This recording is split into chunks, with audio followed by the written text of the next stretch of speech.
అంతకుముందు జరిగిన ప్రభుత్వం ఖర్చు సాధించేదిగా అంటే వాలంటీర్లను పెట్టి ఇబ్బంది భయపెట్టేది జనాల్ని. ఇప్పుడు జనం ఫ్రీగా పోయి సచివాలయంలో మాట్లాడటం, వాళ్ళు ఏదైనా పని కావాలంటే ఫ్రీగా చేయించు సమాధానం చెప్తారు. ఇదివరకు చెప్పేవాళ్ళు కాదు. అసలు మా పిల్లలకి ఇద్దరు చదువుకొని ఉన్నారు, నిరుద్యోగులు, ఉద్యోగాలు లేవు. వాళ్ళకి కార్డు పెళ్ళిళ్ళని 5 సంవత్సరాలు అయింది పెళ్ళి. మా పెద్ద అబ్బాయికి 5 సంవత్సరాలు, చిన్న అబ్బాయికి పెళ్ళి అయితే ఇంతవరకు కార్డు లేదు.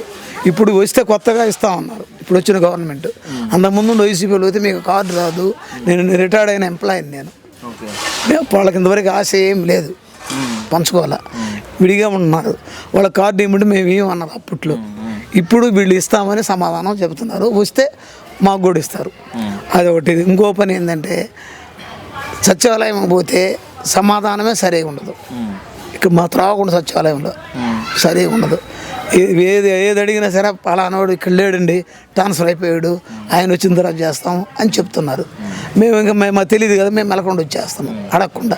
అడిగామనుకో మీరు అది వైసీపీ వాళ్ళు అది అని వాళ్ళే మాట్లాడుతున్నారు. అందుకు భయపడే అడగటంలో అది ఒకటి మాకు తెలుస్తుంది. అది ఇప్పుడు మా ప్రశాంతంగా. ఇప్పుడు మేనిఫెస్టో ఎలా ఉండబోతుంది అంటారు? చంద్రబాబు గారు చెప్పింది ఇంకా టైం ఉంది కదా పాపం, ఆయనకి వచ్చింది మన ఇటీవలే కదా టైం. ప్రశ్నిస్తున్నారు కదా అపోజిట్ వాళ్ళు. ఇప్పుడు వాళ్ళు అప్పుడు వాళ్ళ చేతుల్లో ఇష్టం వచ్చినట్టు చేశారు. వీళ్ళు ఏంటంటే గవర్నమెంట్ జాగ్రత్తగా చేసుకొని అందరికి ఇవ్వాలనే ఆలోచనలతోటి డిలే కార్డులు ఇవ్వటం కూడా.